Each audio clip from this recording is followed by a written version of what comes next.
Hello বন্ধুরা, আপনারা সবাই কেমন আছেন? আশা করি অনেক অনেক ভালো আছেন। আপনারা সবাই ভালো থাকেন, সুস্থ থাকেন এই প্রত্যাশায় আজকে একটি সামান্য ছোট্ট একটি মিনি ব্লগ আপনাদের সাথে শেয়ার করছি। তো মনটা ভালো না, তবু তো খেতে হবে। তো মন ভালো না তার কারণ অবশ্যই বলবো। তো বাঁধাকপি দিয়ে একটু পাকোড়া তৈরি করব। বাঁধাকপি দিয়ে পাকোড়া আর হচ্ছে ছোট আলু দিয়ে ডিমের ঝোল রান্না করব। আসলে এত প্রচণ্ড রোদ, তারপরে হচ্ছে মনের ভিতরে মনে হচ্ছে কারো রোদে প্রখর রোদ উজ্জ্বল হয়ে উঠছে। বাহিরের রোদের থেকে মনের রোদটাই বেশি কষ্ট দিচ্ছে। তো যাই হোক, পৃথিবী যাই হোক না কেন খেতে তো হবে, যে অবস্থাতেই থাকি না কেন খেতে হবে। তো না খেলেই নয়, জন্য বাঁধাকপির পাকোড়া, আমাদের গ্রাম অঞ্চলে এটাকে বাঁধাকপির বড়া বলি, তো বড়া দিয়েই উত্থাপন করি। তো বড়াটা হচ্ছে সুজি নিয়েছি একটু, বেসন, চালের গুঁড়া, হালকা একটু ময়দা, হলুদের গুঁড়ো, মরিচের গুঁড়ো, লবণ, এই যা। তো ভাজতে ভাজতে কিছু কথা আপনাদের সাথে শেয়ার করি। আমার তো কিছুদিন আগে পক্স উঠেছিল। এখন হচ্ছে আমি 70% সুস্থ, আর 30% আমি এখনও সুস্থ হতে পারিনি। তারপরেও 30% সুস্থ না হওয়ার কারণও একটা আছে, সেটা হচ্ছে আমার নানা রকম জটিলতা আছে। যে কোনো রোগ হলে আমার সহজে সারতে চায় না। তো ডায়াবেটিস তো আছেই, তারপর নানাবিধ রোগ টোগ আছেই। তো সময় হোক, আস্তে আস্তে জানতে পারবেন। আসলে সব থেকে বড় হচ্ছে ভাগ্য।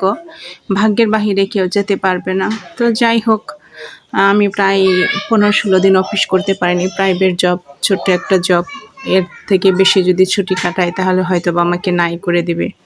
তো চাকরি না থাকলে খাবো কি? যদিও চাকরি সম্পূর্ণ টাকা দিয়ে সম্পূর্ণ নিজে চলতে পারি না, হাজব্যান্ডের কাছে হাত পাততে হয়, হাজব্যান্ড চালায়। আসলে হাজব্যান্ডের ইনকাম খাওয়াটাও কিন্তু অনেক কষ্টের ব্যাপার।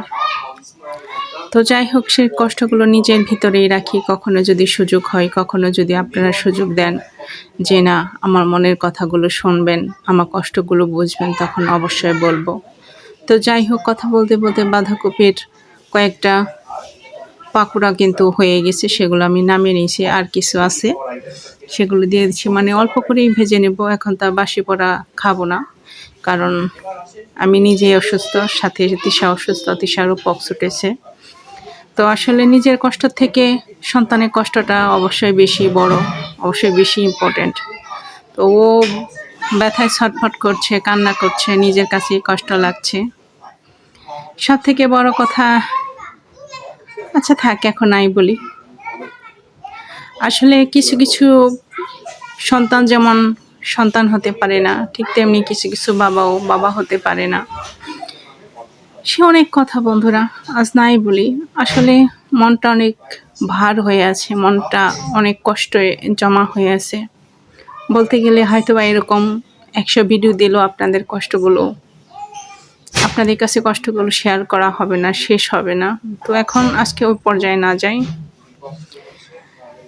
আপনারা হয়তো বা আপনাদের মনে অনেক প্রশ্ন জাগতে পারে, আমার হাজব্যান্ড কোথায় থাকে, তিশার পক্স উঠেছে, আপনার পক্স উঠেছে, তারপর কেন আসেনি? এই সম্পূর্ণ প্রশ্নের উত্তর কোনো একদিন দেব, যদি আল্লাহ চাই, যদি আপনারা আমাকে সাহায্য করেন। তো যাই হোক, মনটা ভালো নেই এ কারণেই। আসলে আমার সন্তানটা ভালো নেই, সুস্থ নেই। আমি নিজেও জানি পক্স ওঠার কতটা যন্ত্রণা, কত রকম কষ্ট হচ্ছে। তো যাই হোক, খেতে হবে। মাছ, মাংস এগুলো খাচ্ছি না, মানে আমরা পক্সের সময় এগুলো খাই না।